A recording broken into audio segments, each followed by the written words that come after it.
ভাইরে কামাই করে খালি গতর কামাইতে হয়। হ্যাঁ, তাই আমার মতো যদি জানি সবাই গতর কামান না, তার কারণটা শুনে যান আজকের এই ভিডিওটা। এই যে দাম গোনা কাটছি, একদিন আইছিলাম, আইসা গাড়ি থেকে গেছি, আর খবর নেই নিকিয়া। তারপরে একদিন আইলাম, আইসা একটা সার আইনা চোখে মুখে ছিটা দিতে গেছি গিয়া আর আসি না, মানে ওই যে সময় হয় না, তার জন্য আসি না। তারপরে একদিন আইলাম, আইসা দিলাম মাছ পোহা মারা ওষুধ, সেই ওষুধ দিয়ে তারপরে গেছি আর আসি নিকিয়া। আজকে আইসি ভাই, আইসা দেখি এই যে দেখেন মাছ পোহা এমন দান খাওয়া খাইছে, এখন খালি আমাকে খাওয়ার বাত আছে। তাই ভাই কামাই করে খালি গতর কামান লাগবো।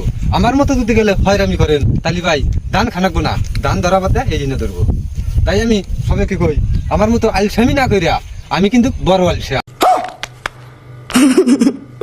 আমার মতো আলসামি না করিয়া কাম খেতি করলে হারে খেতি দেখবার নিগা যাওয়া নাগে, কোন সুম কি নাগে না নাগে তহিত না লাগে। আমার মতো যদি তহিত নান ভাই তাহলে দান খানাকবো না ভাই, এই চিড়া খানাকবো। ভিডিওটা ভালো লাগলে লাইক কমেন্ট শেয়ার করে দেবেন।